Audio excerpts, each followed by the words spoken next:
যাদের অ্যালার্জি কোনোভাবে ভালো করতে পারতেছেন না, শর্টকাট একটা চিকিৎসা আমি বলে দিব আপনাদেরকে। বরই পাতা দিয়ে আপনি অ্যালার্জি কীভাবে নির্মূল করবেন। বরই পাতা দিয়ে আপনার অনেকে অনেক ধরনের ভিডিও দিছে, মূলত পক্ষে আপনার কতটুকু পরিমাণে খেলে পরে আপনার আসলে অ্যালার্জির জন্য কাজ করে সেটাই অনেকে জানে না, কিন্তু ভিডিও দিয়ে দিচ্ছে। আপনার কেউ বলতেছে 1 চামচ খাওয়ার জন্য, কেউ 2 চামচ খাওয়ার জন্য, এক একজনে এক এক ধরনের ভিডিও দিচ্ছে। আসলে মূলত আপনার খাওয়ার নিয়মটা যে কতটুকু এটাই আমি অনেকে দেখলাম যে জানে না। আর আমরা তো মনে করেন যেহেতু এই লাইনে গাছগাছরা নিয়ে রিসার্চ করতেছি বা ইউনানি কোর্স করছি, যার কারণে আমাদের যে পরিমাপটা আমরা সঠিকটা জানি যে আপনার কতটুকু পরিমাণে খাইতে হয়। কিন্তু অ্যালার্জি আপনার সাধারণত মানুষের 150, 200, 250 এরকম থাকে। আর যাদের এর থেকে অতিরিক্ত হয়ে গেছে 500, 600, 700, 800, 1000, 1500 হয়ে গেছে অ্যালার্জি, তাহলে তাদেরটা কিভাবে আপনি সলভ করবেন।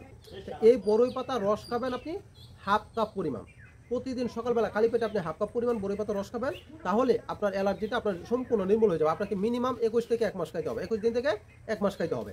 তাও যদি আপনারা তৈরি করে না খেতে পারেন, তাহলে আমার কাছে তৈরি করা আছে আপনার অ্যালার্জি চূর্ণ, এটা সাথে একটা সাবান দিব, বাস।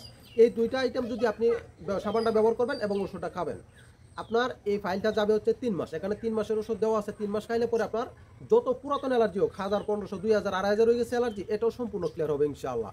যারা ওইটা তৈরি করে খেতে না পারবেন, তাদের কাছে রিকোয়েস্ট থাকবে আমার ওষুধটা কিনে খাবেন। দেখেন স্ক্রিনে নাম্বার দেওয়া আছে এবং আমার ওয়েবসাইট আছে ইউনানি দাওয়াখানা বিডি। আমার দুইটাই পেজ, একটা হচ্ছে ইউনানি দাওয়াখানা 15.3 মিলিয়নের উপরে ফলোয়ার, আর একটা হচ্ছে আপনার ইউনানি গড়। এই দুইটা ব্যতীত অন্য কোনো জায়গা থেকে যদি ওষুধ কিনে পাতা নিতে হন, তাহলে কিন্তু আমি দায়ী থাকবো না।